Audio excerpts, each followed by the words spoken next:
Next பார்த்தீங்கன்னா Royal blue colour பல்லு.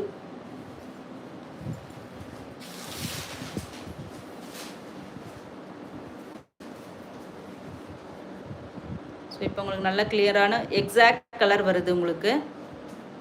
சூப்பரான ராயல் ப்ளூ கலர். இதெல்லாம் கட்டினீங்கன்னா ரொம்ப சூப்பராக ராயல் லுக்கு கொடுக்கும். ஸோ அந்த மாதிரியான ஒரு royal blue shade. Just 1599 free shipping. Premium range of collections mango silk sarees at very reasonable price. ஓகேங்களா, very very reasonable price. Wholesale ப்ரைஸில் நம்ம கொடுத்துட்ருக்கோம் சிங்கிள்ஸே. ஓகேங்களா, ஏன்னா இந்த இங்கே ஹோல்சேலர்ஸ் இங்கே வந்து விற்கிறாங்க இல்லையா, அவங்க எல்லாருமே நம்ம வீவர்கிட்ட இருந்து தான் வாங்கி தான் சேல் பண்ணுறாங்க. ஸோ அவங்க ஒரு மார்ஜின் நடுவில் வச்சு அதுக்கப்புறம் ஒரு பிராண்ட் ஓனர்ஸ் வந்து ஒரு சேனல் ஓனர் வந்து வாங்குறாங்கன்னா 2 மார்ஜின் ஆட் ஆகி வரும்போது கண்டிப்பாக உங்களுக்கு அந்த 2Kக்கு மேலே தான் உங்களுக்கு ஸ்டார்ட் ஆகும். பட் நமக்கு வந்து டைரெக்டாக மேனுஃபேக்சரர்கிட்ட இருந்தே இந்த மாதிரி கலெக்ஷன்ஸ் வர்றதுனால உங்களுக்கு